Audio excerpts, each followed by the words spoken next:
On voit un État tiers, un État voisin, où toza na épée na conflit. Parce que à un moment donné, M. Félix Tshisekedi m'a comprendre. Nous sommes en conflit avec l'Angola. Et là, le problème, il y a un intérêt. Il y a le rendez-vous du donner et du recevoir.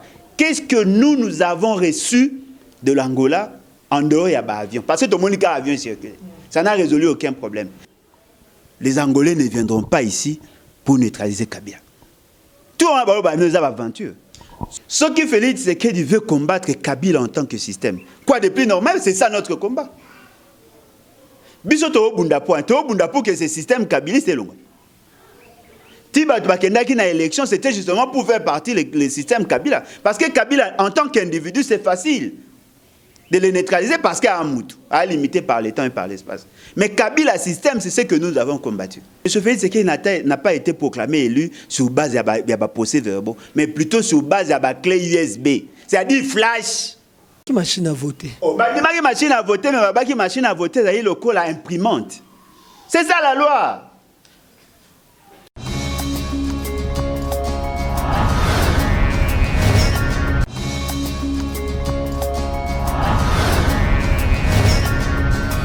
Mbote yenge matondo ingeta na baye nyoso bazwili baku ya kulandanga ikolo Congo Trésor King l'héritier à République démocratique du Congo, la reviste intrépide ndenge na mesana kumibenga to ndenge bino bobenga ngai esengo etondi mingi na motema kozali na liboso na bino na nzela émission oyo toloba boyebi ete aussi longtemps tokozalaka na minoko, aussi longtemps tokozalaka na bomoi, aussi longtemps nzamba akopesa biso maloba oyo tokomona tokoloba po ezali pe na beko likonzi ya mboka oyo ezali article 23 liberté d'expression mayekola kisa moto que moto a pensé que na kati soki total yo komona to za liberté à penser au moto nyonso za libre ya ko penser pe ya ko exprimer ba penser na ye lelo tolobela nini tolobela oyo bino bomona ki meeting aérien au babenga kiango meeting entre l'Angola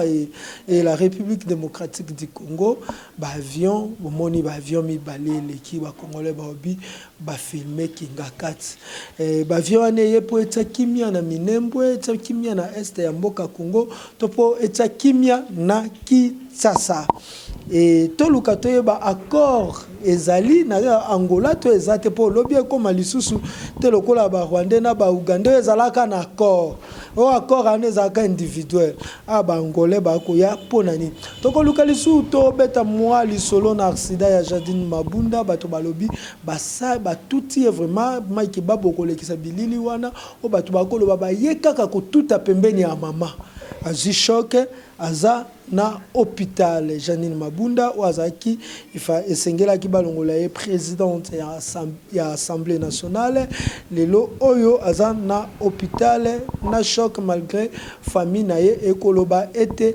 azali malamu arrestation ya Shadari kaka na émission oyo mena zanga mokote naza na Kolo Congo po biso to benga bana mboka te to benga ba Kolo Congo Kolo mboka président il y a nouvelle classe politique de l'opposition, c'est ça? Coordonnateur. Et en plus, analyste politique révolutionnaire. Il s'agit bien d'Alain Bolodjoa. Oyo Toko Solo Anaïma Kibabu, merci. Équipe technique Nanganyoso, merci. Dacosta El Capo. Ce qui tozali monokomo konabino, bukoki kofungola bilili pour tout ça. Ye mbote. Mbote Mukolo Congo Alain Bolodjoa. Mbote Ndekonangai, Mbote Nabalandi, une fois de plus, merci. Merci pour l'opportunité de vous présenter dans mon courage. Le Sako. Bakombela encore, va vite Django. Bato ba signification. Je crois dans le bakango déjà, ils allaient bateau bazali na likanisi ya kokanga nkoi. Na filé na bango baye baki ba olexangonga po nkoyaza nyama kokanga na filete. Koyaza nyama kokanga na filete to pesi déjà joyeux anniversaire na président Martin Fayulu au leloyo a fêté 64 ans na ye Alain Bolodjoa. Moi liloba epa ya Kulutu Martin Fayulu. Oui, ils allaient mukolo mbotama, ils allaient ngonga oyo aza kosepela na 64 ans mais nakanisaka kuta azaka namonaki nakanisaka aza moins âgé que ça, mais je me rends compte que âge ils ont avancé 64 ans eza bambula ebele donc bazali ba génération ya indépendance bango kutu bazali na obligation ya kosala seke mboka pene ezonga parce que bango babotamaki na période oyo bitumba ya kolinga kozwa bonsomi ezalaki. Et je comprends pourquoi na kati ya comportement na ye azalaka pena na esprit wana. Il y a un esprit révolutionnaire, esprit à changement parce que justement babotami na avant wana contrairement à ba génération mususu. Et quoi arriver pe biso na génération na biso komona toza na batoka ba Mamadou Ndala batoka ba Lembo le genre pour biso to botami vers les années 70. Biso pe tozali na ba génération ba révolutionnaire yango moni peut-être makambo eza otambola na niveau ba génération ya bino na ba msusu nde bino mo boye ba koma ko se définir. Heureusement yo za ko ça l'exception. En tout cas bon anniversaire ya Kulutu Martin Fayulu et Sengozali ya komona qu'il y a un Congolais qui est né date moko boye et puis aza ko sala ko fédérer ba énergie pour les changements. Article 64 autolobelaka chaque jour 64 ans toyebite coïncidence yango Kulutu Martin Fayulu alobaki anoza année ya libération au biso to bundelaka article 64 peuple à telema ma toko solo la wana simapo yango eza sujet na biso te Kulutu Alain Bolojwa omonaki ba avion ba congolais lobi misu ezaki likolo ba congolais nyoso ba kotala ba avion likolo ba bi solution ya Congo yango nayokaki moto moko ya Parlement de Bouya IDPS Salobi, RDC commis 55e État dans 4 États-Unis.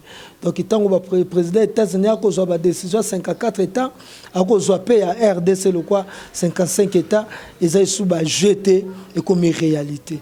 Au moment qui a avion, on attend que mis sous l'icolo au Lobakine. Bon, je crois que bien qu'il y ait un penza, qu'on bêta masolo à bas parlementaire débouté. Parce que de manière générale, baza bato babunganzela. Mais c'est quand même Sony. Il y a comme que après autant d'années d'indépendance, il y a des Congolais qui réfléchissent de cette manière-là. Tant que vous avez commis 55e État aux États-Unis, c'est-à-dire que de l'autre commis sous tutelle des États-Unis, mais tu commis colonie. Pourquoi mutaroyo koza na raisonnement le quoi à Nyama? Il y a que biso il faut potos à la batu, il faut tous à la sima États-Unis. C'est-à-dire que pour naïa azako le babitumba o ba papa indépendance babundaki ti lelo ya component porté nangote. Est-ce qu'il sait qu'il y a eu des jeunes qui se sont sacrifiés? Ba jeunes à Bako, ba jeunes avait se sacrifier pour que biso lelo tokoma un peuple souverain. Le col à M. Félix Tshisekedi par le fait qu'il n'a pas assez de maturité. Azali na intention ya kolinga ko brader souveraineté na biso et voilà des incultes, des gens qui n'ont aucune notion ya souveraineté, qui n'ont pas la culture ya kozaba homme libre, qui sont aliénés na sens strict et à terme, c'est-à-dire que bato bateka bomotona bango alo baboy. Heureusement ba nanga balanda été parce que ceux qui balanda ça allait vraiment susciter un débat. C'est une honte de voir des Congolais au bazali prêt à cobrader souveraineté na bango juste kaka pona komi sepelisa et à soni penza tolobi otalaki misulikolo olobaki ni tango monaki ba avion wana libération ya Congo. On va plus parler de toute nakata RDC ba infiltration ekosila bato banyokolaka ba congolais régime dictatorial ekoza déboulonné to milobelaki ni na motema. Non mais loko nga monaki. Je constate, comme tous les autres Congolais, que M. Félix Tshisekedi est vraiment ridicule. C'est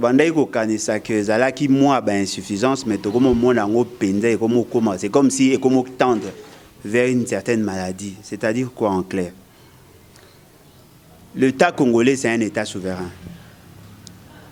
Et l'espace aérien à Bissau, ça fait partie, il y a des droits reconnus au niveau international. Un avion ne peut survoler chez nous qu'avec notre autorisation, ou sinon, il faut avoir frais. Mais ce qui est un président, se permet, un monsieur, président soit-il, se permet, il y a qu'un côte en contact avec un autre État pour autoriser un avion à État. et survoler l'espace Nabiso, je trouve que il y a un sens, ce qui à la fin, on avait obtenu gain de cause par rapport à une situation donnée. Parce que Bateau Bazar au Kanisa, que c'est la solution, moi je trouve plutôt, d'ailleurs, l'introduction, je trouve plutôt ça créait un problème. Le problème à Liboso sur le plan interne. Le domaine, il y a sécurité, il y a défense, il y a affaires étrangères, il y a un domaine de collaboration entre l'institution gouvernement et l'institution président de la République. Ça, c'est déjà quelque chose, il faut tout battre. Et ceux qui beaucoup l'article 90-91, il y a Constitution, vous allez vous rendre compte. Cela veut dire quoi? Cela veut dire que toute option prise par rapport à ces secteurs, il faut que ça ait objet, il y a discussion au niveau du Conseil des ministres. Et puis, on a rappelé, en 2008, juste après les élections, il y a eu un Congolais qui a fustigé, au niveau de l'institution parlement, le fait qu'il y avait un président de la République qui s'était permis, il y a Kosenga, les troupes étrangères, dans le Congo sans passer par le Parlement. Je cite ici M. Kameri, qui est aujourd'hui partenaire privilégié, il y a M. Félix Tshisekedi. Nous sommes dans le même contexte. M. Félix Tshisekedi dit à la population, Nabatounae, qu'il a suspendu le Conseil des ministres. Ce qui veut dire qu'il n'y a pas eu Conseil des ministres pour statuer sur la question. Je suppose qu'il n'a pas consulté aussi le Premier ministre et le ministre de la Défense pour éviter ceux qui vont dans le cadre. Parce que si dans le cadre X ou Y, on allait avoir un compte rendu. Et je me dis, c'est fort probable qu'il ait passé l'Assemblée nationale parce qu'il n'y a eu aucune plénière qui a statué sur la question. C'est-à-dire que M. Félix Tshisekedi, c'est-à-dire qu'il est en contact avec un président d'un autre État pour qu'il permette que les militaires n'aillent. D'abord les militaires, et puis deuxièmement, les avions n'aillent et survoler l'espace congolais. Et là, vous allez à Béran, au lieu que survoler l'espace, où les armes sont utilisées, survoler l'espace, où il y a une sécurité, mais qui ne nécessite pas la présence des avions. Parce que nous avons une insécurité au niveau de Kinshasa, et cette insécurité est par rapport à Bakuluna, est par rapport à vol à main armée, est par rapport à la guerre frontale entre deux armées. Alors, tant que nous avons mis des avions de chasse, et là, ça a un effet psychologique sur la population. La population, jusqu'à preuve du contraire, d'après Neto Sali, moi, enquête Nabiso, la population a calé que le pays est allé envahi. Mais il y a une information de la population qui est Kobangate, to comme kaka ba avion. Ma nekonanga e ba pesi information na ya TNC. Ba omoni. Heureusement yo moko comprendre. Ba courant pesa ki te mal. Là c'est ba avion ane l'équipe ba tout ba na ba radio te ba na ba TVT. Parce que quand vous dites que vous pesa qui information, c'est qui veut dire que vous n'avez pas compris que la portée il y a question wana ezala ki ne loko moyo bonga ba sate. Il y a mususu ezali que balingi va créer forme ya complexe na kati ya armée na biso parce que lorsque nous plaignons na sous-équipement et armée, on voit un état tiers, un état voisin oyo toza na épée na conflit. Parce que à un moment donné, M. Félix Tshisekedi m'a comprendre. Nous sommes en conflit avec l'Angola. Dans rapport mapping pe angolais akisi. Non seulement dans rapport mapping. Soko kei na Kaemba, lelo on a un conflit avec l'Angola. Et puis au-delà de ça, l'Angola est en train d'exploiter le pétrole en notre détriment parce que le pétrole, les pétrole et Bongaki, tout exploiter ensemble. L'Angola exploite le pétrole au détriment de l'État congolais. Nous sommes en conflit avec le Rwanda, avec l'Angola. Mais au Bengisco Batouan, et puis au-delà de ça, il y a eu des Congolais jusqu'à aujourd'hui, bah rentre bango justice, bah boma bango kakapo, bah kende ko péché. Comme qui na niveau il y a espace il y a maritime il y a Rwanda il y a Angola et voilà M. Félix Tshisekedi à se permettre à kokota bangolais. Question oh yo propose à qui? Qu'est-ce que nous avons gagné et qu'est-ce que nous avons donné à l'Angola? Parce que nous sommes dans la coopération et dans la coopération internationale il y a le problème il y a intérêt il y a le rendez-vous du donner et du recevoir. qu'est-ce que nous avons reçu de l'Angola en dehors de l'avion? Parce que tout le monde a avion circulé. Ça n'a résolu aucun problème. Mais qu'est-ce que nous avons donné pour que le président angolais a convaincu le gouvernement, le Parlement, pour que batinda non seulement l'avion, mais batinda militaire. Parce que déplacer les militaires, bango, ceux qui vont aller organiser le Kabiso, certainement qu'il y a eu un débat. Et le Parlement, probablement, à Sengaki, bango va gagner en envoyant les avions. Ce sont là des questions. Nous sommes gagnés par militaire, mais bango siko va gagner nini. C'est la question qu'il faut poser. Non, mais nous sommes gagnés par militaire encore. Par militaire, on va servir sur la nini. Est-ce que si vous voulez pour babaki bakangi kingakati ba photo boko mona tena réseaux sociaux ba soda angolais déjà ba identifier kingakati. On a au moni angote. Non, mais attendez. Ce qui veut dire qu'il y a une crise au Congo comme le Kingakati. C'est-à-dire que balingi ba benga armée étrangère pour que bakanga ba photo na Kingakati. Kingakati c'est une ville et c'est un village. Bazo ba Kingakati la résidence ya monsieur Félix, il y a monsieur Kabila. Ba photo na résidence ya monsieur Kabila. De bakangi pe ba photo na base logistique nyonso. Bakangi pe ba photo ya ba camp militaire. Supposons alors qu'un jour l'Angola utilisait ba données wana pour nous attaquer. Parce que Kabila, on n'a pas besoin d'une armée étrangère et surtout pas d'avion de chasse pour que Kanga photo neutraliser Kabila. Est-ce que pour neutraliser Kabila, il faut que Benga Bangolais? Et d'ailleurs, qui nous dit que Kabila n'a Félix Tshisekedi dans la crise? À quel prix M. Félix Tshisekedi est capable de refaire partie de Kabila? Parce que M. Laurent Désiré Kabila, c'est la erreur. Dans une organe de l'ISAS. Tango babanda ki bitumba ya maramba AFDL. Bakanisa yeke bongai kokota ba Rwandais consort pour faire partie Mobutu. Mais Kolongola Mobutu, ça nous a coûté plus de 6 millions de personnes. Si aujourd'hui, pour Kabila, il est prêt à céder quoi? Pour neutraliser Kabila.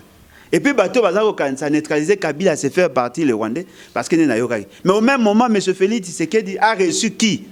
Bizima Karamueto na Moussoussou nani ancien vice-président au nani recevoir bon monsieur Félix Tshisekedi les a reçus. Monsieur Félix Tshisekedi les a reçus. Et monsieur Félix Tshisekedi a été en communion parfaite avec le Rwanda. Tozaï n'a pas ça bien évidemment, il y a que ça en sorte que l'influence est à monsieur Kabila ici là. Mais il faut se poser la question à quel prix? Parce que la personne ou bateau est capable de faire partie de Kabila et son système, c'était la population. Monsieur Félix Tshisekedi nous dit, vous pouvez babanaye koloba. Deal est pris justement pour ne faire partie, pour éviter à ce qui est guerre. Et aujourd'hui, il se prépare à la guerre. Et puis les Angolais ne viendront pas ici pour neutraliser Kabila. Tout le monde a une aventure. Ce qui lobby accord Moussoussou Ebimi pour les lots congolais comme ma casse na discussion. Il y avait accord Nangaba Kabila, non accord et l'équipe constitution totale en constitution. Ce qui lobby accord ya Angola Ebimi pe lisuke notre signé qui accord na monsieur Félix Boye. To bimi c'est là-bas on peut ka constitution to peuple a souffrir ndenge lelo to ko souffrir na accord ya Rwanda, Uganda na RDC o ba Moussa Laurent Désiré Kabila bakendaka ko signer. Ndeko nangaye au niveau international dossier à plateau continental ESA. Nous avons une crise ouverte avec l'Angola. Tant qu'il y a accueilli et que Yemoro déjà au départ, il n'a pas respecté le loi de la République. Ce qui veut dire qu'Assali Makamoa de manière unilatérale. Ce qui lobby Angola a brandir un accord. Il faut qu'on me pose la question si cet accord, il en a qui procédure normale. Parce que quand le président, c'est lui qui engage l'État devant le tiers. Mais il y a un mécanisme. Et puis, domaine de la sécurité, le domaine de beaucoup de avec autant de légèreté. Pourquoi faire appel aux Angolais, au Congo et puis à Kinshasa? Ceux qui ont signé coopération na bango, en principe, ils vont là où au Congo, ils allaient considérer comme ventre mou. C'est-à-dire que les gens même militaire, côté Oyo, tu as une guerre militaire. Mais question à Kabila, c'est la loi qui doit trancher. C'est un civil. Pour l'instant, il est civil ou il est toujours militaire? Non, mais Kabila a reçu militaire parce qu'il est déjà démobilisé. Qui le considère comme militaire? Il a été démobilisé. Pour être candidat, il a démobilisé. 2500 gardes-corps. Non, mais bien 2500 gardes-corps, qui lui a donné? Qui lui a donné? Parce que M. Kabila, le 24 janvier, après prestation à serment, n'était plus président. Et d'après la loi portant statut à l'ancien président, cette disposition-là, elle est claire. Et renvoyer mécanisme et application à la loi, n'a décret. Et ce décret devait être pris après consultation, ou sinon, après consultation, bien évidemment, au niveau du Conseil des ministres. Ce qui, M. Félix, M. Kabila a tous ses avantages, et là, qui que ça qui Conseil des ministres, et le Conseil des ministres a levé l'option, il y a qu'à présenter un projet, il y a un décret, où il permettait que M. Félix, le Premier ministre de l'époque, a signé Biloko. Mais qui a présidé ce Conseil des ministres? S'il n'y a pas eu Conseil des ministres, ce qui veut dire que cet acte-là n'a pas sa raison d'être. Et M. Félix Tshisekedi n'était pas obligé d'exécuter un décret. Parce que particularité à défense, ils allaient justement par le fait que dans le domaine de collaboration. Le président de la République n'est pas obligé, il y a de la philosophie à décret tant que lui n'a pas donné son avis favorable. C'est ça la particularité à disposition pertinente à l'article 69. Le col est le domaine de collaboration. Avant que lever toute option, il faut que le Premier ministre et le président de la République basent d'accord sur le point. Parce que Bangomi Balé va contresigner. Ceux qui vont respecter des dispositions ou des démarches ou vous allez frapper dans l'article 166 de la Constitution. Merci beaucoup Alain Bolodjoa, Unité à Congo. Je vois comme ça l'album avec l'artiste Bobutaka. Oyo to recommandé Batunyo Soba Landanzembo o Unité ya Congo. Unité Mobuta Bundelaka oyo Nzimaka apesa Bolenge na Epona Unité. Déjà, je signale le numéro de l'artiste, c'est plus 33 75 10 88 336 ou encore plus 33 66 31 91 182 oyo numéro et artiste Bobutaka. Merci. Toujours dans le cadre de l'unité. Donc Félix Antoine Tshisekedi Nkulutu a moni ete na Salimabe. Na signalé Kabila ordonnance à $680 000, 2500 garde-corps, denge motona alobaki. Ce qui a lobby, tous ont na unité, to benga na Kabila po to zongisa mboko au Congo. Yo Alain Bolodjoa au condiment to koboya. Po ye azwima ye la bengisi. Bon, je crois que tout le monde va comprendre le thème, va comprendre le lobby. Kabila, en tant qu'humain, n'est pas vraiment le problème. Mais Kabila, en tant que système, il y a un des dérangé beaucoup. Tout le monde que Kabila, c'est un Rwandais. Va apporter des éléments de preuve. Tout le monde que Kabila était un dictateur. Va apporter des éléments de preuve. Biloko Bande ko reprochait Mingi Kabila. Ce n'était pas le fait d'être rwandais d'abord. C'était le fait que Ajira Kimboga Mabe. Ba reproche Kaye ndenge a Tchaki gestion un pays na maboko na pour ses intérêts. Ba reproche Kaye parce qu'il s'est comporté en dictateur. Ba reproche Kaye justement parce qu'il détournait l'argent, il gérait mal la République. Ce qui veut dire qu'au-delà du fait qu'il a la nationalité, Biloko Bande ko reproché Mingi Yangoan. Parce que on considérait que Kabila n'est qui bras séculier, il y a occupation. Ce qui fait c'est qu'il veut combattre Kabila en tant que système. Quoi de plus normal, c'est ça notre combat. Bisoto Bundapo, que ce système kabiliste est long. Tiba Bakendaki na élection, c'était justement pour faire partie le système Kabila. Parce que Kabila, en tant qu'individu, c'est facile de le neutraliser parce qu'il y a un moutou, limité par le temps et par l'espace. Mais Kabila système, c'est ce que nous avons combattu. Mais tant que tu bundisi Kabila en tant que système, le système était déjà parti. To bunda kiti tina niveau que biso ba otozaki na ngambo musu to bino il faut to ya to soutenir bande ko opposition pour que permettre que biso to changer le système. Nous nous sommes sacrifiés. Et pendant ce temps, il y a quelqu'un dans l'opposition qui a préféré aller donner des béquilles à Kabila. Aujourd'hui, Kabila a commis fort. Pourquoi? Parce que déjà, à Koki Kosala Mabé, sans avoir une responsabilité constitutionnelle. Il gère à distance. Mais quand il était président, il y avait des dispositions constitutionnelles qui pouvaient les sanctionner. Aujourd'hui, on ne peut pas les sanctionner. Pourquoi? Parce que c'est un sénateur. Il n'a pas de fonction d'État. Mais il a l'influence sur les institutions. Kabila était déjà parti. Mais Mbouta Félix Antoine Tshisekedi a comprendre. Janine Mabunda. Babundi a longa présidente. Si tu évites de lisolo ya accident na ye. Chadar. Motona Monoko. Bon, signalé qu'il est arrêté. Arrestation à Chadal. Système dictatorial. To système Kabila. Ils ont battu ou bien incarné qui yango. Les lo battu mususu baza na ngambu ya Félix Antoine Tshisekedi. Ba bitakwira ba komi motema ya Félix Antoine Tshisekedi pour na dossier Fizi Minembwe. Okomona teke ils ont déjà kolonga système dictatorial ana o kosenga moto nyonso kota na basu anoa. Masou Noah, ils allaient philosophie au biso to défendre. Batunde Baolinga ba changer un dictateur par un despote. M. Félix Tshisekedi n'est pas différent de Kabila. Tout ce qu'on reprochait à M. Kabila, c'est ce que nous vivons aujourd'hui. M. Félix Tshisekedi respecte quoi? On ne peut pas combattre le mal par le mal. Le mal va combattre par le bon, par le bien. C'est-à-dire que ce que M. Félix Tshisekedi était lui-même respectueux des textes. C'est-à-dire qu'il n'a pas tué, il n'a pas volé, il n'a pas détourné, il n'a pas réduit les libertés individuelles. On peut marcher ensemble.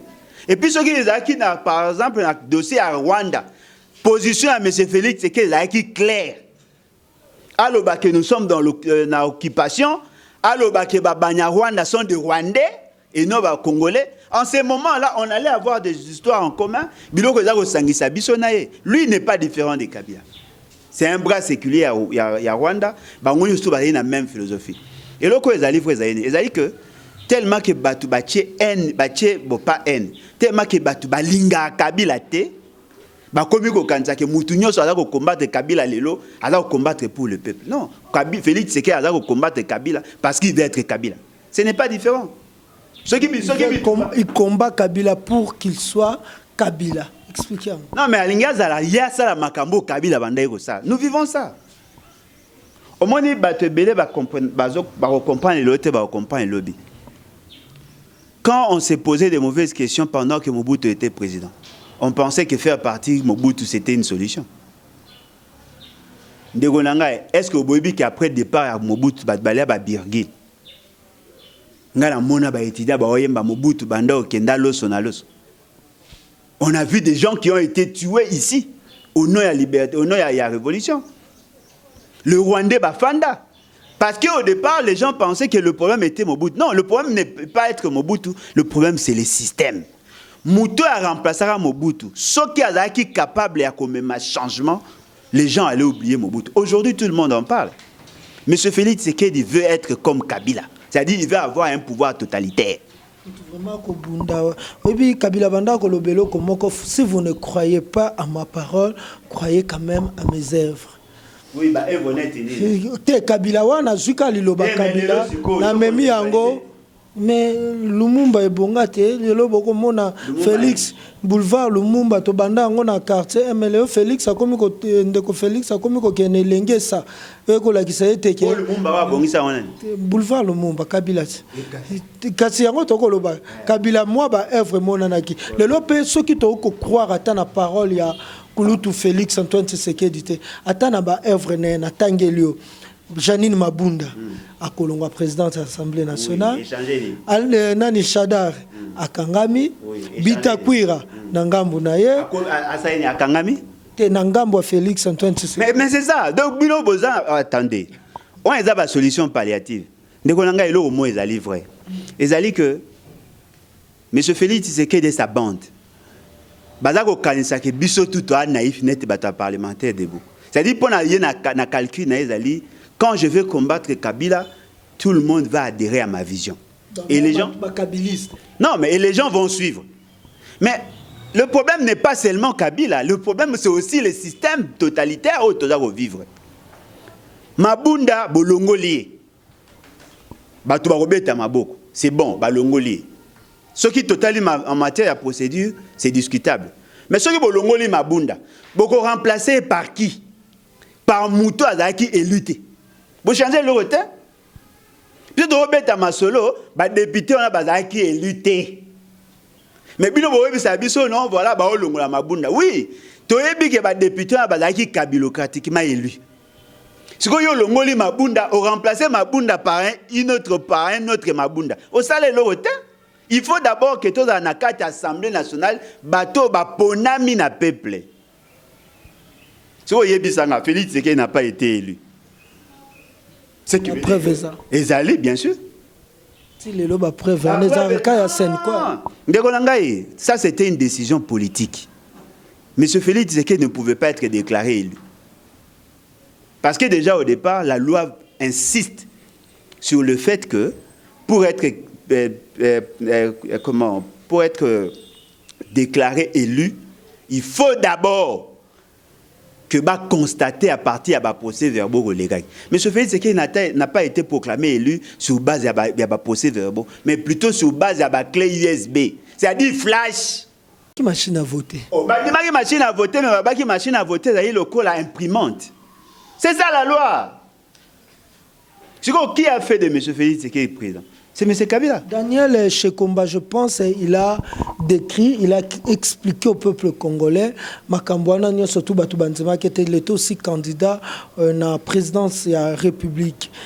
Comprenez que je suis Trésor King Bouquet, le journaliste. Tant on a un invité, résistant, quand je suis seul, il faut ma question, Moussoussou, pour ça, là, invité à l'Obapo, Mingi, Baloba. Trésor King a posé ma question pour Pouanini, yo pour commis, Moutanini. Il faut tout l'obisa pour bateau, bas sosola, bas comprendre. Kouloutou. Accident, il y a. Batte la bisona, no accident, il y a Jani Mabunda et Boto Zongisima.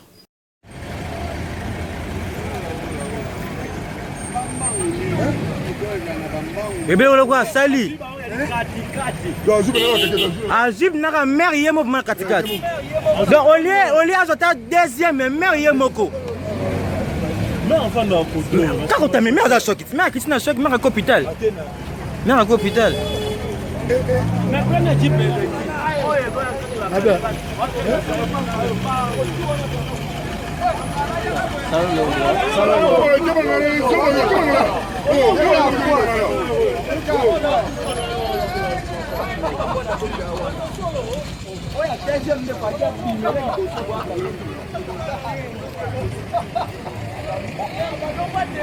Merci de retour sur le plateau. Merci à toi Mike Babou, d'Acosta El Capo. Accident à Janine Mabunda. Bateau, Nasima ya bateau. Ce qui est causé Nasima bateau, banani bakoza Nasima nango to ezaka accident parce que bateau bazaki sur place babi a tout kaka koto à maman. Et koki koza nini. Bon, au moins ceux qui n'ont pas pinda sincère. Ou on a fait mort bénin. C'est vrai que tozali bateau en tant qu'humain, il faut que karamawata moninga à occupation. Aza ya opposition, aza ya pouvoir, aza muto linga, aza mutalinga te, mais tous allés obligés, ya cause à moi sens et humanisme. Mais ce sont des faits bénins. Combien de Congolais va connaître l'accident? Combien de Congolais va koufa? Pourquoi on en parle de moins en moins? C'est justement parce que tu as commis au Kanisa que bisognon se faut tout na souci à bateau ba ça politique. C'est pas ça. Oh ngana yebi ezali que l'État congolais n'est pas géré. Batumsu ba oza ba permis sans koyeba kokumba. Bamsu ba okumba sans koza na permis.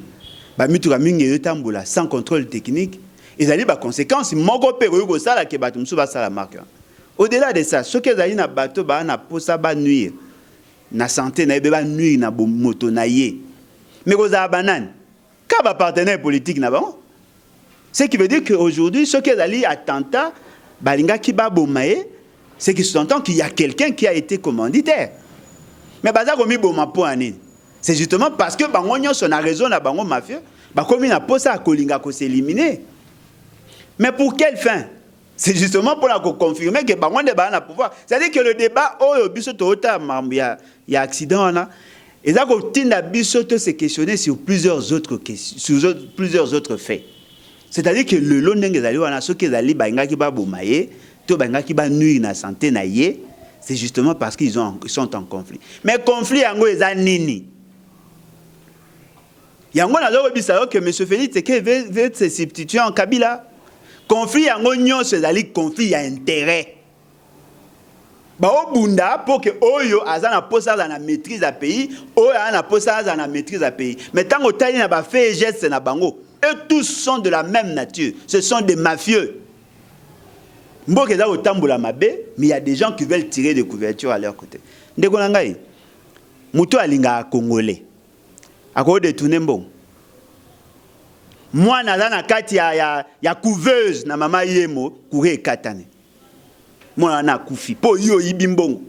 Ubo zumbongo so louer avion po moi si na oto ndeko na ko saka na mbongo na poto. Na yo muto yibimbongo moi na zaki na couveuse akufi. Na muto abeti lisasi bo ande mode. Bango tout baga ba criminel. Mais ce qu'on peut en photo beta masolo na bon. Pourquoi ce photo que là bon est-ce qu'on va que là ma. Et la question est que na boyi na souci à mutute. Non, mais est-ce que vous pouvez imaginer, il y a des Congolais qui meurent chaque jour pour bâton ba gérer mabe. Pourquoi ce photo que là bon ma. Bana ba auto ça accident à liboso ya napi.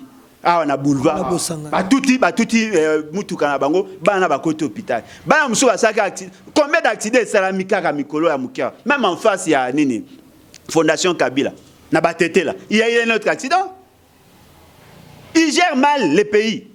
Bana na banda ko kende na ba transco pour la gratuité d'enseignement lelo bana ba komo ke na ba 207 bon toi to beta masolo na bango kati to beta masolo ya NCPO mwana suka oyo e komi ndenge nini za niveau nini yango pe ko sa ba activité quand to beta mwa masolo. Bon, ça dépend où nous benga activité. Nous sommes en activité, nous sommes en mouvement, nous sommes un caucus. Rôle na biso ezali à conscientiser. Ce qui vous montre que tout ça conscientiser, moi je suis surpris parce que ce que nous faisons, c'est la communication et notre communication est un but moko. Au-delà ba combat au batu nyos ba menaki, to un but car on a la même philosophie, mais il y a but ya kolinga kolongola d'abord ko banga bateau bino boza ko combattre et puis a mis balé à comme éveil pour que to ait une révolution. C'est ça notre objectif.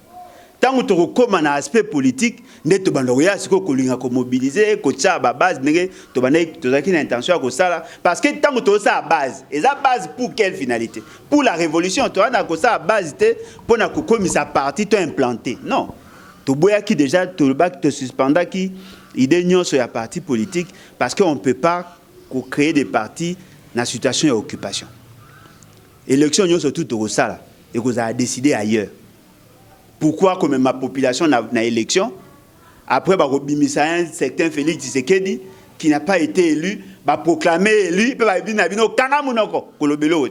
ne sert à rien. Parce que les élections n'ont que pour finalité réaffirmer la souveraineté du peuple. Mais tant que le peuple a d'aller assujetti, a d'aller dompter, a d'aller apprivoiser, on n'a pas besoin d'organiser les élections. Nous sommes là dans le cadre de la sensibilisation. Mais là, quand ils allaient tout ça sous forme de agora. Agora, on est pas dans le sens il y a parlementaire debout, mais biso agora, biso est plus la cellule de réflexion. Des gens qui réfléchissent avec un débat contradictoire. Ils allaient dans la communication dans le sens unique. Les gens réfléchissent, tinde biso ba réflexion na bango, tant que biso to le na TV, nous faisons ce que nous faisons là parce que ma réflexion est à par-ci par-là. De créer de partout. De créer un groupe WhatsApp, na place on a tout ça à réflexion. Quand on fait des réflexions, on nous envoie, on essaie d'enrichir et nous faisons des émissions. Parce que tout ça, n'a pas ça, tout fédérer énergie à battre surtout. Nous voulons assez que une nouvelle classe politique d'opposition est dans l'état d'esprit. Parce que ce n'est pas une organisation formelle. Et dans l'état d'esprit pour que Batunion se bat kende na sensuana. Na katiwana, nous avons beaucoup de partenaires. Yomo Rosali partenaire. Vous avez soutenir, vous avez na Kulutu Martin Fayulu, vous avez na Papa Nabiso Ngwanda, vous avez na Kulutu Bokechu Premier, o nyonso bazako bunda bazali belé o tous na bango en partenariat, tous a ko échanger parce que tous na posa biso tous dans le même état d'esprit. Na kati ya combat na biso, to lingi to faire voir na ba Congolais arrêtez de vous préoccuper de la vie des politiciens. Les politiciens passeront. Ce qui est important, c'est la nation congolaise. Parce que tant que tu as mingi ah, Félix Tshisekedi, il faut que sungaye. Non, yende à ça pour que le peuple congolais sungama. Si on a changé le système, on peut sinon numéro de téléphone, après le bi, il soukana. Numéro de téléphone, il soukana. Numéro est 00243 81 250 28 51. Par rapport à l'Ilobananga à Souka, on a remarqué que les Bélé ont cédé. Comme ils ont séduit dans la politique nauséabonde à M. Félix Tshisekedi. Le coup la batiaka na mituna bango que Kabila c'est le problème, en oubliant que c'était pas Kabila kaka mutazaki problème, c'était le système, la gouvernance qui était le problème. Tant que M. Félix Tshisekedi a quitté l'Angola, l'Angola aussi a participé à la tuerie. De 1996 à 2003, 2002, l'Angola a participé à la tuerie à bas Congolais. Il n'y a eu aucun procès. Batu ya Kaemba bayebi que l'Angola a espace na biso. Batu ya Kaemba bayebi batu ya côté à Mwanda bayebi que ba pêcheurs rebelles ba kufa parce que l'Angola mutaboma ba. Bateau bayebi dossier à plateau continental bayebi que l'Angola exploite notre pétrole. Soutenir Félix Tshisekedi, le soutien à Angola à Félix Tshisekedi et d'aller soutien des intéressés. C'est justement parce qu'il y a des intérêts. Il faut tous se poser la question. Qu'est-ce que M. Félix Tshisekedi a donné à l'Angola pour que l'Angola ne soutenir? Ce qui te comparé et le côté que perdre, na autre que gagner, beaucoup comprendre bien ce que M. Félix Tshisekedi c'est un homme très dangereux. Attention, vous risquez de remplacer un dictateur par un despote. Parce que la différence est à ma casté. M. Félix Tshisekedi a été aligné à bateau pour intérêt à peuple T. Mais ce qui bien, non, voilà, le quoi a combattre Kabila, te soutenir et après, quand on a soutenu Laurent Désiré Kabila pour combattre Mobutu, après beaucoup là, et qu'on continue de côté dans un cercle vicieux, où que situation est perdurer et perdurer. Le problème Nabiso Lelo, nous voulons le changement du système. Et la solution est la meilleure, ce n'est que la révolution. Ce qui tozali na esprit wana, tokomona que les éléments malicieux Lelo dali FCC cache. Comment voulez-vous muto bozo le banabino obongibo laksana biso ka lingi biso? Pendant que nous fustigeons la gestion, il y a 2 ans où il y a bengi chaotique. Lui il avait soutenu. Pendant que nous fustigeons la gestion, lui il a soutenu. Et pourquoi a-t-il soutenu? Parce qu'il s'est retrouvé. Parce que sa famille s'est retrouvée. Parce que son parti s'est retrouvé. Si vous avez le bobino, ok, voilà. Le cola, Zazako Kanga Mabunda, Mabunda Sala accident. Le cola Bakangi Shadari, c'est bon. Mais quel jour Bakanga Yemoro Félix Tshisekedi? Merci beaucoup. C'était l'émission. Tout le va avec moi, Trésor Kenguke, le Kolo Congo, l'héritier de la République démocratique du Congo. Boyo qui, d'une façon vraiment claire, ndeko na bino Kolo Congo, Alain Bolodja a décortiqué sujet oyo ya makambu ya accord ou encore partenariat militaire entre Angola et la République démocratique du Congo. C'est pas une émission j'aime. C'est pas une angote tout ça la nini pour biso to kolobaka vérité abimakana tango to baki mboko eko kende bien te botsaka monoko nasima yemoko ayeko lobake mboko eko kende bien te toko kende malembe numéro 1 ndeko Alain Bolodja bozui yango benga conseil ezali pesaye omoni mabe reprocher na bondeko nyonso mais totikala na unité na Congo pe tokutani na numéro mosusu na ndeko na biso Alain Bolodja. Merci.